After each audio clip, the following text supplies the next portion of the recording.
Hey everybody, welcome back to Chris Anderson Comics. How are you? I am joined today by our good friend Sean Luke. Sean, how you doing, man? Good. How you doing? I'm doing really good. So this is your comic book gene pool episode, and I love doing these episodes.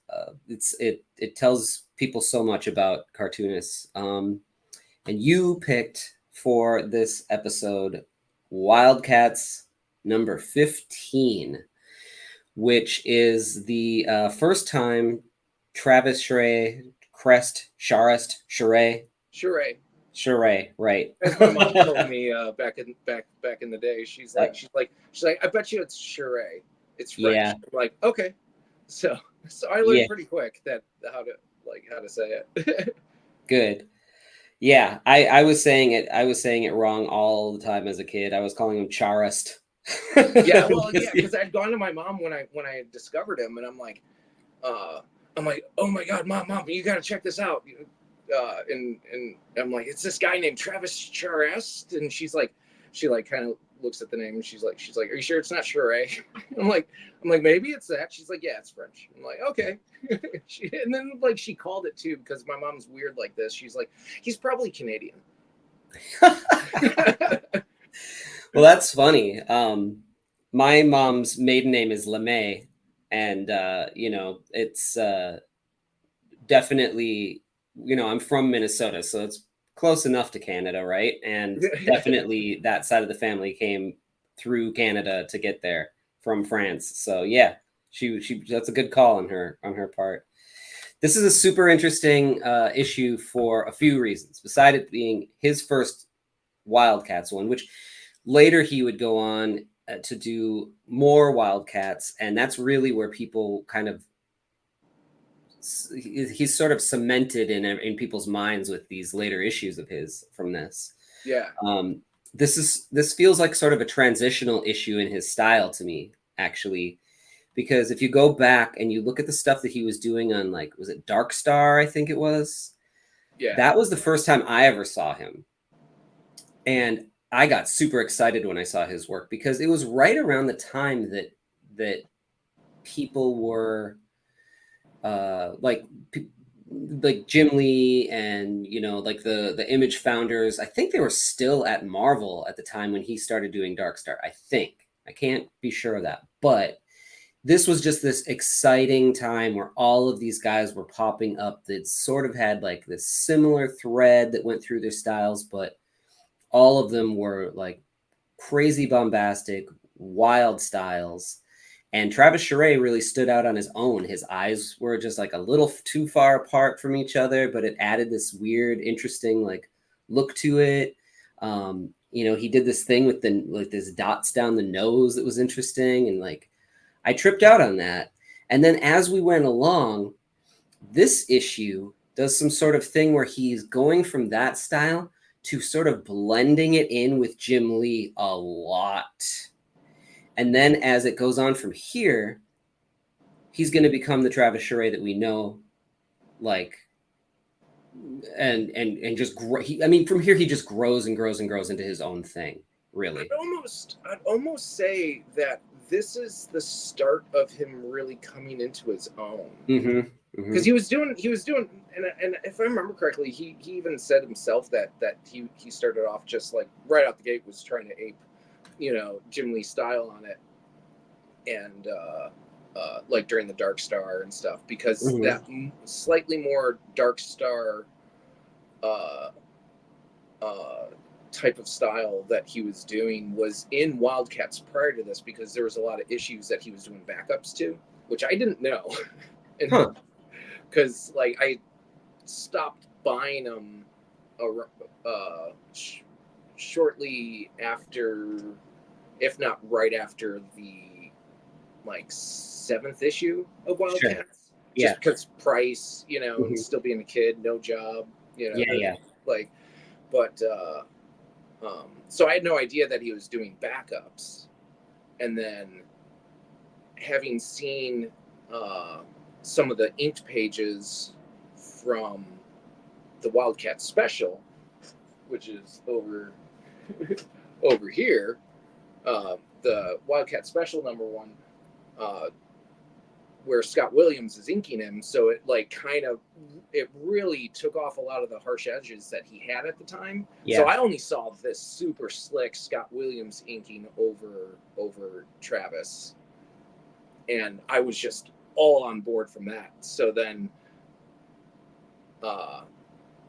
like I kind of forgot about it. wasn't going to the comic shop, so I had no idea. And then one day, randomly,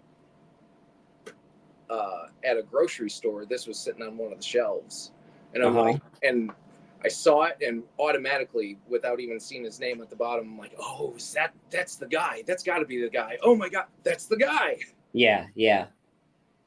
There's just slight differences, from Jim Lee's work at the time that makes it like there's telltales to his stuff. And Williams inks the cover on this one. And then see here. So Troy Hubbs does the inking on the interiors, which is interesting. And then later on, it's going to be Richard Friend, I think, is going to take over the inks. And that's when things like get really pop in. Up. Yeah. So this is interesting. So James, this is from my collection from when I was a kid. I don't remember having this one. But I did. I had a friend send it out, and so like Jim Lee isn't even on the credits here at all, except for created by. It's James Robinson, and then Travis on pencils, and then Troy Hubbs on the inks, and then let's see here. Oh, Joe Chiodo. Chiodo, is that how they say it? I would not. Kyoto. Does the colors, which is interesting because I know he did like a lot of painting and stuff during the time. So I don't know that I've ever seen him do just interior colors before. So this book you were saying before we started was interesting to you too as a story, because it's not really a Wildcat story. They're in it for a second, and then you're introduced to like this other group, right? Right. So they start out with this prologue, and they're just kind of chilling in Aspen.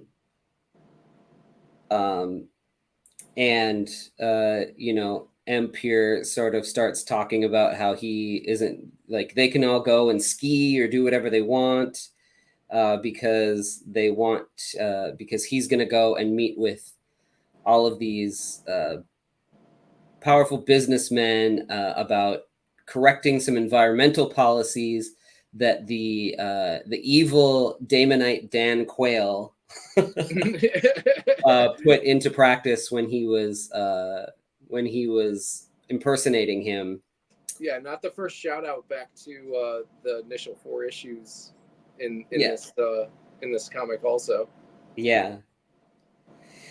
Always loved his profiles. Yeah, me too. There's always something about it. I don't know what he does. He's got those pursed lips always, and like it's just something about the way he sets the eyes. It's not where an eye is supposed to go. And I think that's it. It's just it makes you take a second look at it, I think. Yeah. Yeah, it's definitely like the lips definitely stood out to me when I first came across this. So that this is an interesting thing too, because I'll point out some things that like storytelling wise I were a little bit confusing to me too, and I think it's just 90s bombast that is the reason that these choices were made. So they're sitting here inside of this place, and granted it's got giant windows, but they're sitting here talking about what they're going to do, and then the next page is this great splash of them attacking, but all of a sudden they go from sitting really relaxed to the next thing is they're like all running immediately, and this helicopter shooting at them, but like, is it in the living room? Yeah, well, yeah, I always read it right away that they were in the living room, especially because you have the shot of the helicopter on the exterior down the corner. But the thing that always got me was the 360 rule. You know, in terms of placement of everybody. It like even on the first page is a little weird. Yeah. But I mean, because how it where Void would be directly behind Spartan on the first page. Right. Yeah, they're just kind of going, whatever. It's you know, they're in a room, fine. Yeah. And now the helicopter's shooting at them. We don't need to show that they're still in that room. Right. I mean, but there is the couch. Oh yeah, there Behind the is, but doorway and you stuff. lose it in the coloring, I think. You do, yeah. You definitely lose it in the coloring. So it's like it's not like he didn't. Yeah, and actually, do you know what? I never noticed it until right now that Grifter is still on the recliner. It's just that they changed the color. Why did they change the color on it? Yeah, I don't Because know. on the first page, there's like they're green. Yeah, it's green, right? Yeah, and then they changed the coloring, so like that definitely added to the confusion of how are they automatically outside or jumping or whatever. Right. Yeah. It's yeah. So I mean that's kind of weird, but the figure work. I mean it's beautiful. Look at him. Yes. And I actually even kind of I don't think I would ever do it to a book that I'm working on, but sometimes when you do this sort of digital focus pull, which they actually tried to do here, which is interesting for the time period. I'm flipping through this WildC.A.T.S special. They were trying to do that there, but they didn't do it enough, so it just made it look weird. Yeah, look blurry. Yeah, like it was way less than this. Even it just looked like bad printing. Yeah. Yeah, it's interesting that they're trying new things, you know, and when you try new things, you're gonna fail a lot of the time, and that's okay, you know. Definitely. This was a growing period for everybody involved, even us readers. Oh, most certainly. Yeah, because this was the bee's knees to me, man. Oh yeah, seriously. Yeah. So here we get Voodoo gets shot. You know, Grifter. I guess like the bandana turns into his full-on face bandana thing, which is cool. He must have just pulled that because he down. had it rolled up and then he rolls it down. Yeah, he's like, well, if I'm gonna start shooting, I want to be able to see less. Well, yeah, that's a weird thing too. Is that like so on the next page you don't find out that. Wait, does it say that she was shot? Oh yeah. Well, you just see her here. She goes, But it looks and like he yells for her. It looks like there's an I-beam or something that's hitting her in the head. Oh yeah. So it doesn't look like she's actually being shot until somebody's like, she's been shot, and you're like, right, exactly. When did that happen? Yeah, there's a lot of stuff in here with the dialogue too, where there's a lot of people that are like stuttering and putting out half thoughts, like many half thoughts in a row, like I want what you but and it's very jarring to see. But you know, again, they're trying stuff. They're trying to make it put some realism into it or something. Yeah, make it more cinematic and yeah, exactly. But it's a nice bookend too, though, with the last panel.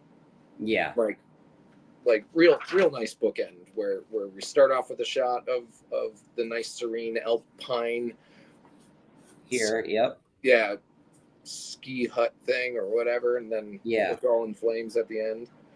Yeah, it's really on fire. Though that's another odd thing in terms of like color choices.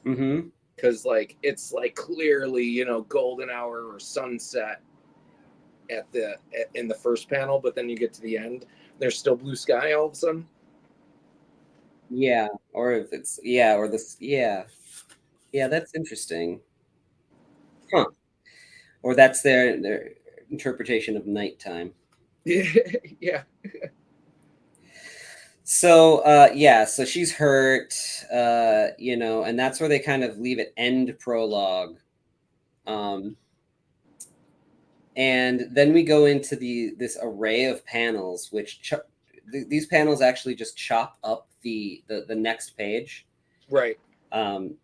but do this very, this is, I mean, every time I see panels like that, I just think of 90s Liefeld. I don't, it's just so of the time to do these like kinetic panels, going down. But then there's this inner movie dialogue, and he talks about how he's a movie buff, and he keeps thinking about Billy Wilder films and how he began most of the movies with the voice actors narrating it over it. And he just hopes that it's like this other movie and not like Sunset Boulevard, where the character is narrating it and he's, already dead in the beginning of the movie. Spoiler alert, you only had 80 years to see that movie. And then, so it cuts up this page here. And then so we're introduced to Ben Santini is his name. And he is the leader of the Black Razors. So we're going to get to be introduced to them. I'm not sure if they were in previous issues or not. Yeah, they would.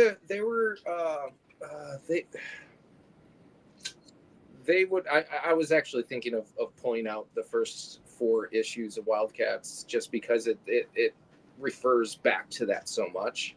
But yeah, Black Razor shows up in, I don't think it's issue 1, but at least like issue 2, they show up. Okay. And yeah, actually, I'm almost positive it's issue 2 because of a thing that happens a little bit later. Okay, so we're just gonna get a little bit more like in depth with them and in personal and kind of fill out them as characters in this issue then. Yeah. Look at this flag. That is such a small flag to be on a building too, huh? Yeah. And just the way that it's drawn with this like super tight, straight fold. It's just so of its time. I just love it. And this is what I mean by how he's like walking the line here. Like it's like you're seeing like 2 different color waters mixed together to make a new color. What he had, what is expected of him, and what he will become are like fighting each other here, because I feel like there's no way in hell that he would draw a flag like that today. It would be as lifelike. Oh, most certainly, yeah. He would probably photo reference. He'd probably grab some cloth, grab it, photo reference it, make sure it's exactly right. But still have some sort of life to it that screams, "This is Travis Charest." Right. Most certainly. So funny. And so, they're talking about how the people that Marlowe, the imp, was going to meet, they're getting knocked off, and most certainly by Damonite assassins, right? Right. And there's all sorts of ways here. Like this woman is just murdered, like stabbed in his chest. Some sort of like security footage. A Cessna goes down. This one just gets lit up. These guys just get lit up. Something here blows up. It's supposed to be the plane that's being. It's this plane. Yeah. So it's because it's transitioning from it's the attempt of trying to be like really cinematic, to whereas if we were watching this on TV, right, this is how we'd be presented it, like as it's happening. But then like you'd get the projector of Santini sitting there and right, it's overlapping him and stuff. So like, I see. Yeah, which I mean, that really spoke to me as a kid too, like getting that kind of a sequence. Sure.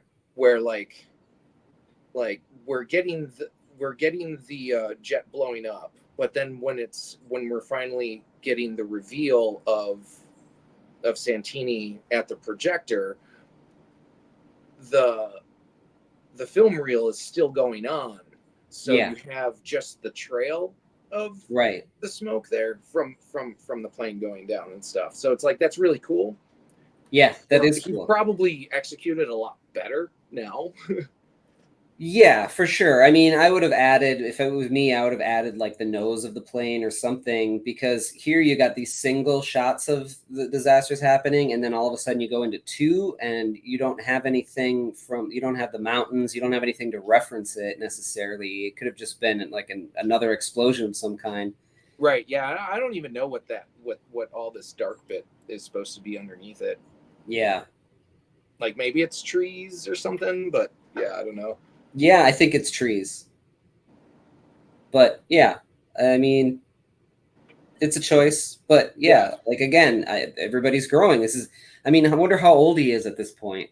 Probably in his 20s I don't still. know. He's still pretty young, like only a couple years into the industry at this point. So Right. and yeah, this is definitely where he's starting to take off. So yeah, they start to tell him, he starts to talk about, the mission that they have to go on, and, talk about how, Marlowe is, the only one who has survived. And he's like, of course, I wonder who, he possibly had to save them, just making a joke about it, kind of. Mm-hmm. Um, and then here, this one got me too, because I was like, wait, is Jacob actually on a screen talking to them? Oh yeah. Yeah. And then it took me a minute to realize, oh no, he's on the screen and it's still him talking to him. Yeah, But it's then still you get him talking. Yeah. yeah, and you get all these like inner monologue kind of things going on, where I take it he can read their minds. Is that what's going so. on? It's just supposed to be like everybody else's like inner monologues. Okay, While he's talking. sure. Like yeah, it's I don't know.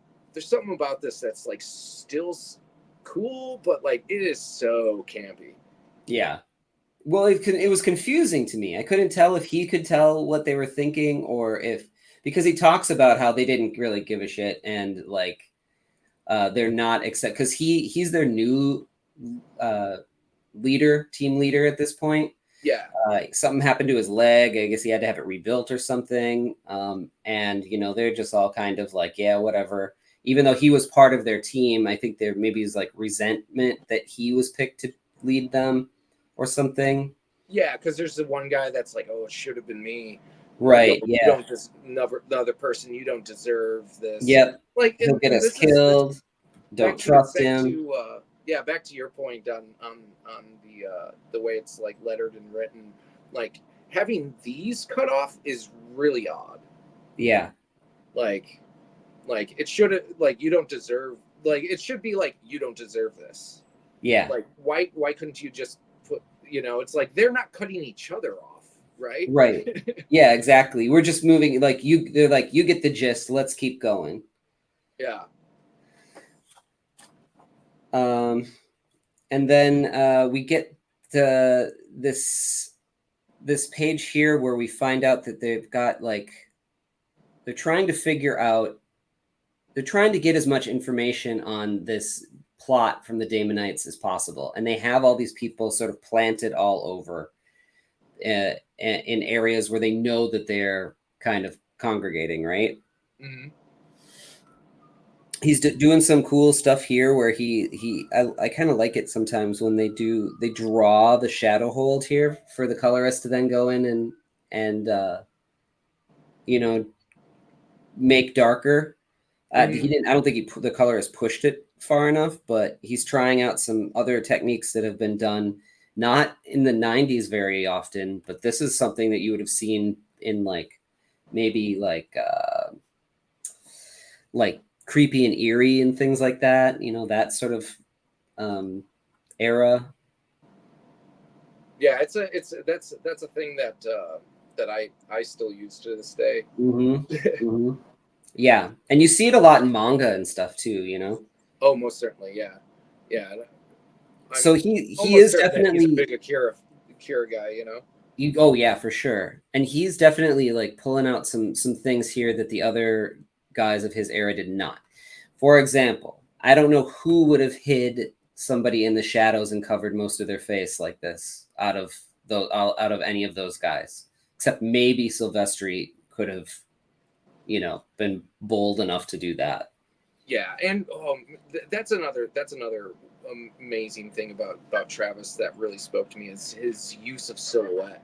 Yeah, and also shadow in that way, where like, and we'll actually see a good example of it later on, where like you'll get the top of the body, but then the rest of it will just get silhouetted out.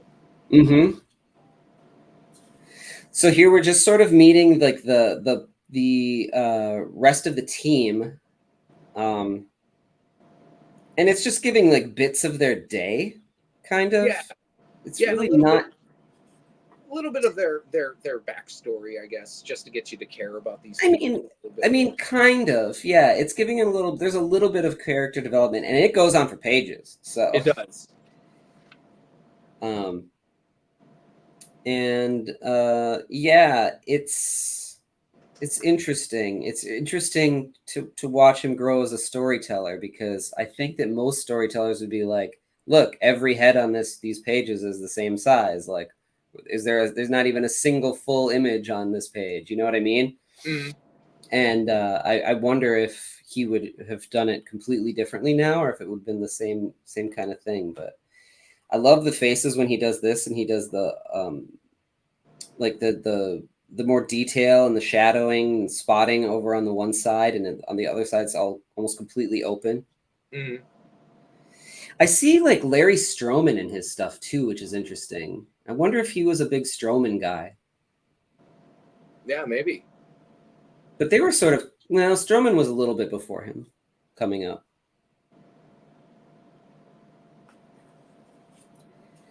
And so, yeah, as they're just kind of going along and talking about all these people,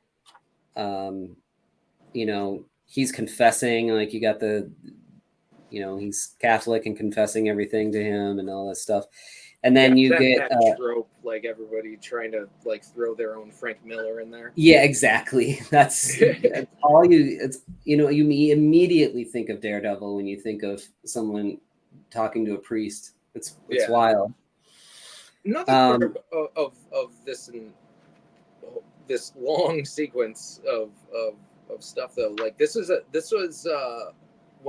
one of the things that really spoke to me when I was a kid in terms of like developing my storytelling, is like just using these slower moments and repeating panels and stuff, like it, like because it just slows you down, and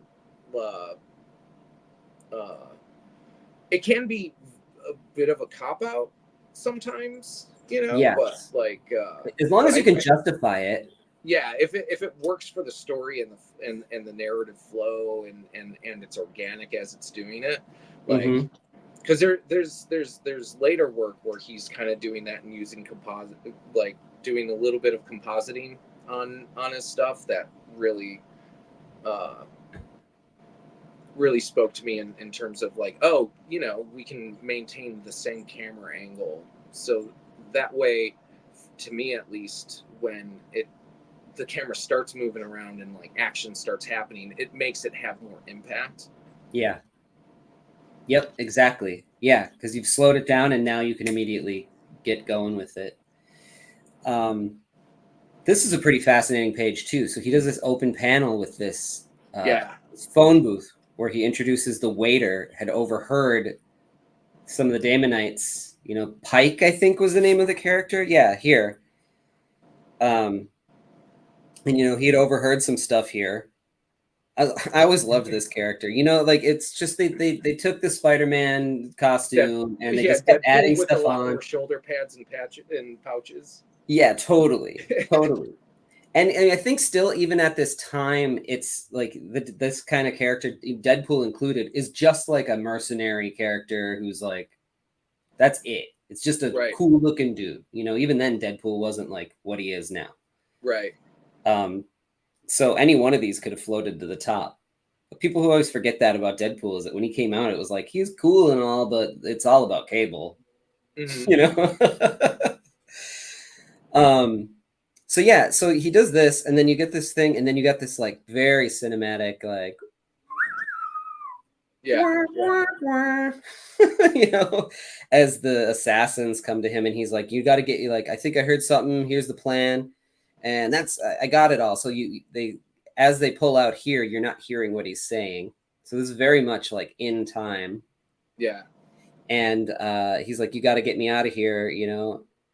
And you get this panel where he's like, "Uh-oh," and then they just obliterate it. There's barely any marks here to show the outline of the phone booth, but another open panel. So phone booth, open panels. This one being obliterated, and I love this shot here, the way that he drew it, with again that sort of outline, but um, God, you saw it in like in the '70s and stuff a lot. People using this sort of style, and you didn't see it very much in the '90s at all. So it's really nice, and it almost feels like a flash right before he gets obliterated, you know. Yeah. Right. Right.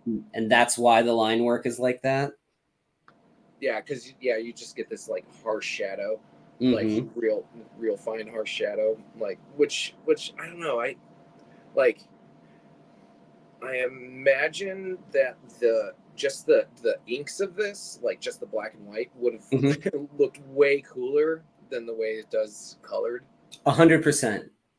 This whole book, I find it to be most. I think it's because I'm a you know a black and white artist, Mm-hmm. but almost all the time I would rather see this stuff, just give it to me black and white, you know.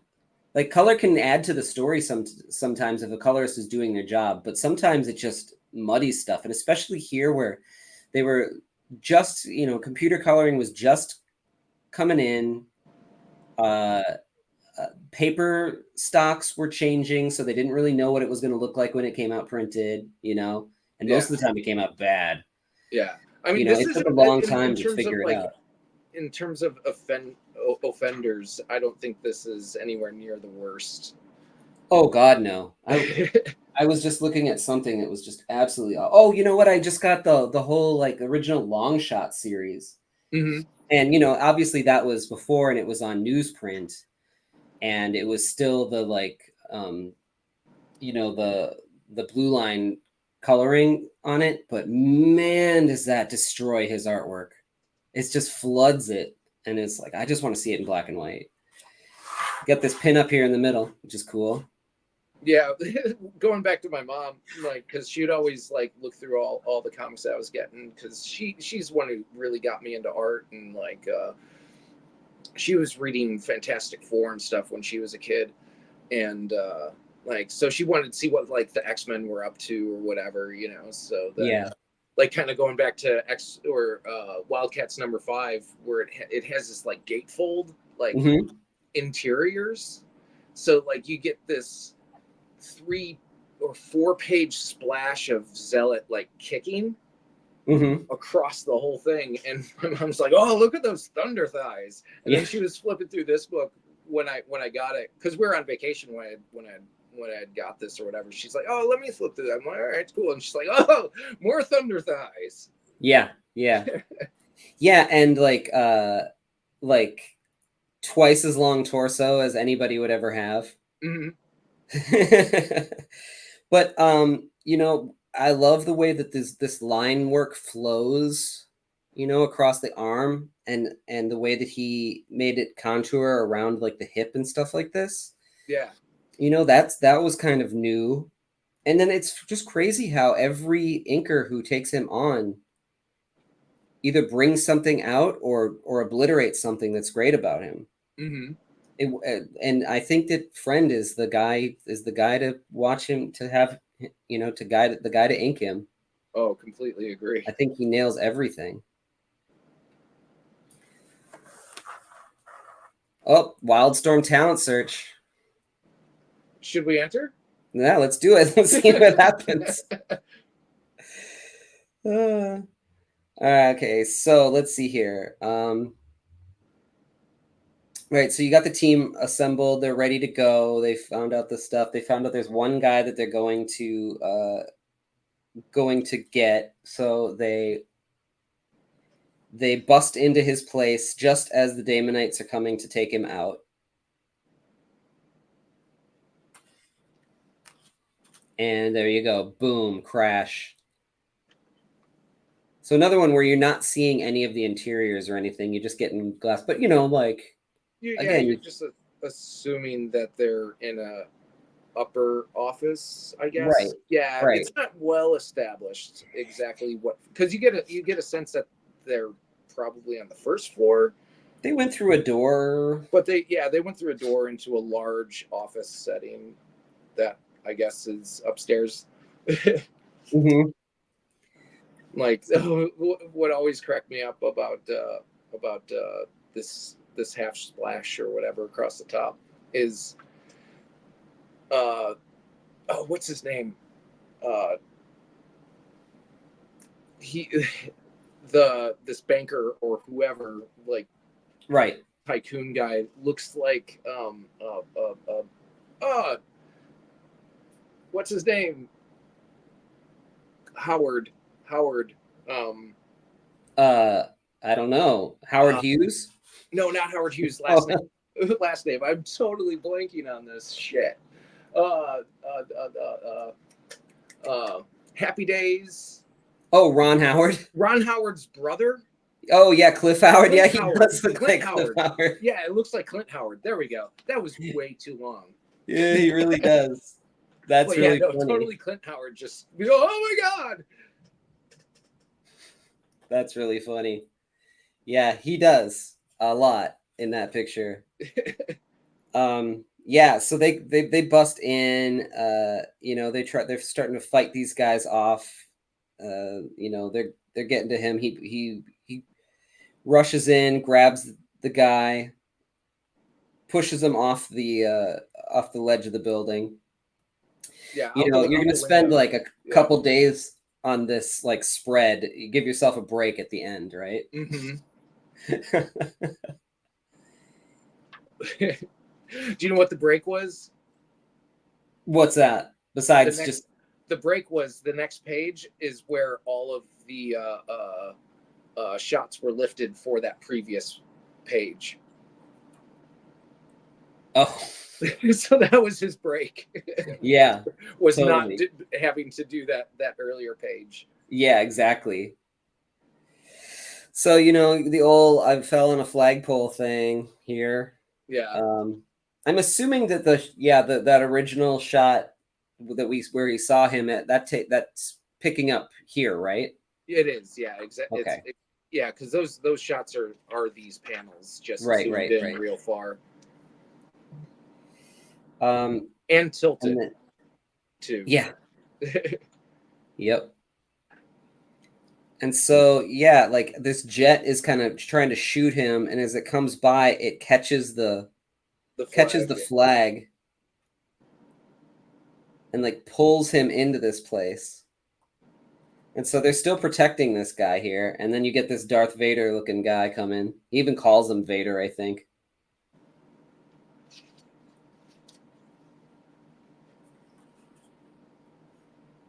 And he's just yelling at him. Mm-hmm. And yeah, they just start like taking him out, I guess, right? With their it's essentially their like electric arms and stuff. I don't know if it's the coloring or what, but like sometimes I'm having a hard time figuring out if it's, or the designs, I think, if it's them or the bad guys, Yeah. Here it's them. Yeah, like the bad guys almost look the same. Yeah, the two guys on either side are the bad guys, and in the center is one of the Razor guys. Right. Because it's supposed to be flipping back to the action back in the building. Right. But like it's little give us a little more to hang our hat on, I guess.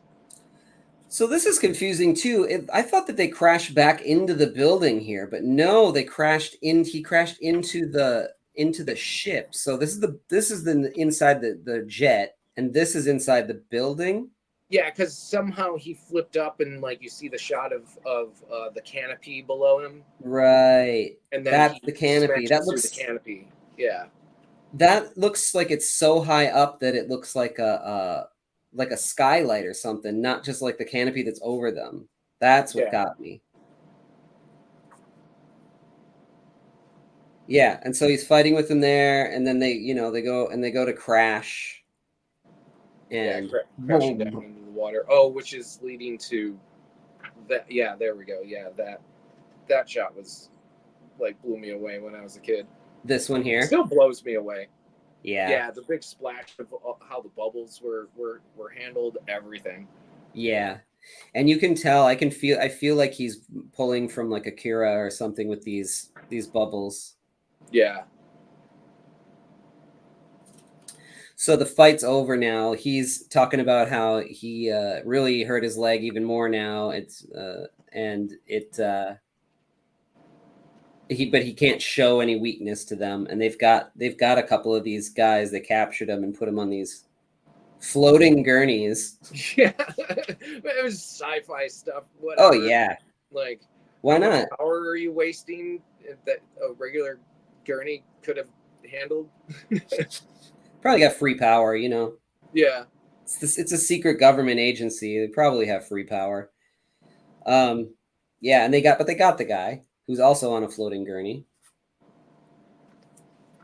And yeah, so like they just, you know, and she said for the next killing, the assassin's posing as one of the Wildcats. Oh my god. Which doesn't really play out that well either when it gets to it, like, because spoilers, it's supposed to be Maul. Oh yeah. Yeah, but like it's like all of a sudden it's supposed to be one of the Wildcats, and you think that like, oh, there's going to be this whole thing about them finding out, but pretty much, if I remember correctly, it just like dives into it's like it was Maul the whole, and then they start going and they're like, "Where's Maul?" And then it doesn't really go anywhere. That's so It's a funny. really bizarre thing. Wow. Because like for me, like it was a really cool setup. I'm like, oh, let's see what how that plays out, and then it's like, it's just like kind of wraps it up real quick and done.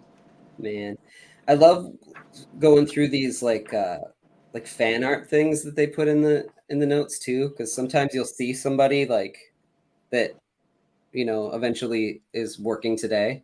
Mm-hmm. Not in this one though, that I can see anyway. Yeah, but that's really cool. So how many? Do you know how many issues of this he did until it got into like his like seminal run? I guess you would call it. He went past issue 50, I believe. Not all of them though, because they ended up splitting up the teams. So Yeah. like, so there'd be an issue like to where they sometimes like the first half of the book would be the team back on whatever that planet's called, Caribbean, Yeah. and then the new team on Earth, and it would switch artists depending like back and forth. So one half would be that, and the other half would be the other, and then there would be like a month, I believe. Like one of the issues would be like just the team on Earth, and then another issue would be just the team, you know. So like he would get like some time, he'd get a lot of time off basically. Yeah. Or not necessarily time off, but probably more was the case, he got more time to actually work on the stuff, so like his workload was lessened. Right.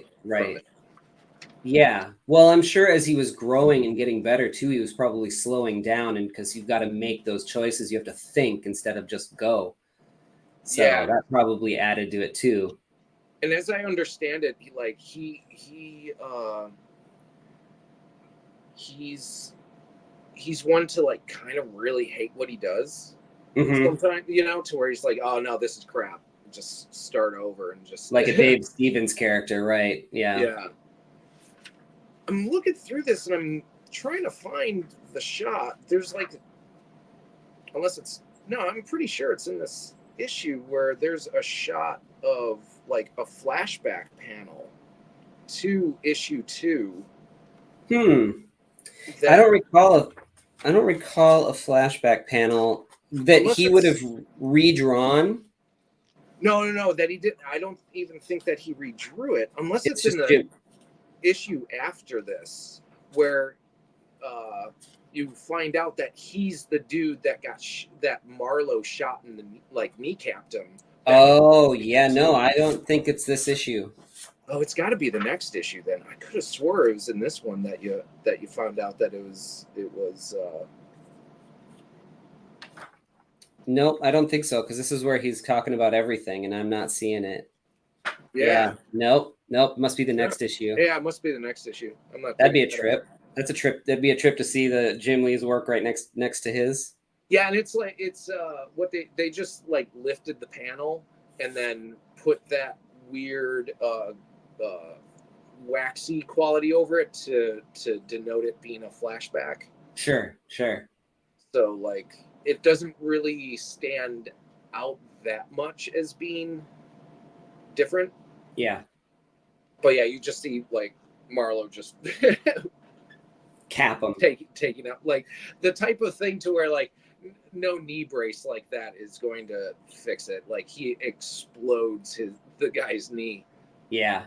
But Yeah, which is fun too though because like they're doing this shout out to literally a throwaway character. Mm-hmm. And then bringing it back around, and I thought that was super super rad. Yeah, I like when other people started to get their hands on this a little bit. They started to grow it a little bit, and the early Image books are not known for their storylines, very much. You know, uh, Spawn had a good hook in the beginning, but it's the same hook that it's had now for 30 years. So it's like, and Dragon's always just fun and is supposed to be just doing weird stuff. But I felt like this really could have grown and become something really like awesome, but it was just a product of its time too. I mean, I couldn't tell you, like, if you sat down and said, give me the entire storyline of Cyberforce or Wildcats, even, I could give you like the gist of it maybe, but when I was reading these, I wasn't reading them. I was looking at every single drawing in here more than anything else. I was like, the story, whatever, I don't care. And I think they kind of do that when I was too. younger. I was down for the story, and then Yeah. I ended up finally getting some of the collected work just to have more of the Travis stuff because I wasn't about to seek out all the individual issues. Right. And it was like, oh shit, Alan Moore did a lot of work on this. So like all the Yes. Alan Moore stuff is so funny to me because like it's kind of half phoned in. Yeah. Like I'm sure. it's this like weird, almost retelling Watchmen through Wildcats. Mm-hmm. And yeah, there's some really fun ideas in it, Right. but ultimately it just kind of like Yeah. it just peters out in the most unexciting ways. Yeah. A lot of stuff just kind of did that back then. But man, the stuff that we got out of it and the people that we got to see grow, like gosh, the transformation that he took, and people, there was so many artists that just like grew and evolved from this time period that just only got better as they went on. Some of them still draw the exact same way that they did back then. Yeah, But and he's evolved so many times. yeah. Like I thought that he was at his at a pinnacle once I saw the once I saw his weapons of the Meadow Baron Mm-hmm. pages, and like that stuff is just absolutely amazing. But now he's really leaned into it seems that he's really leaned into his Space Girls style. Yeah, which is I love. like more sketchy and stuff. Yeah, Mm-hmm. I love that too. And it's like there's still his figure work, like what he solidified as his figure work. That's still a thing. But yeah, just him going into being like a little bit. I don't know if loose is the way to put it, but it's sketchier in how he like lays down the inks and stuff. Yeah. And a crazy thing too, and it's got to be a testament to how good computer inking is now, is that the way he'll ink, like when he does digital, you can't tell the difference anymore between him doing digital and when he's doing physical inking. Well, that's like, that's to how far the technology's come and his skill, because you put that same pen into somebody else's hand and it probably will look digital. You know what I mean? Yeah, even the little because he still does the line, small line, dip, dot type of deal. Yeah. Like just those, like the minutia of it, you cannot tell the difference. Yeah. And the line weights are always the same, regardless of if he's doing it digital or traditional. Amazing. It is, yeah, it was mind blowing, because I was like, once I started seeing some of it, I'm like, oh, that's cool. He's doing it digital. But then I started seeing a little bit later stuff, and I'm like, is this? Wait a minute. In the like read the description of the image, and it's like, oh, this with this ink on Bristol. I'm like, holy crap, that's not digital. That's crazy. Yeah, wild, man. Well, this was cool to look at and reminisce about, and talk about the work of somebody who, I there's bits of him in my DNA too. I mean, it's a big part of me, and just thanks for coming on and talking about this one, and letting us know, like, how it crept into your work too. It's really cool. Oh yeah, thank you. Yeah, this was super fun. Yeah, awesome, man. Well, where can people find you on the internets? Pardon me. You can find me on Instagram at Sean_AW_Luke.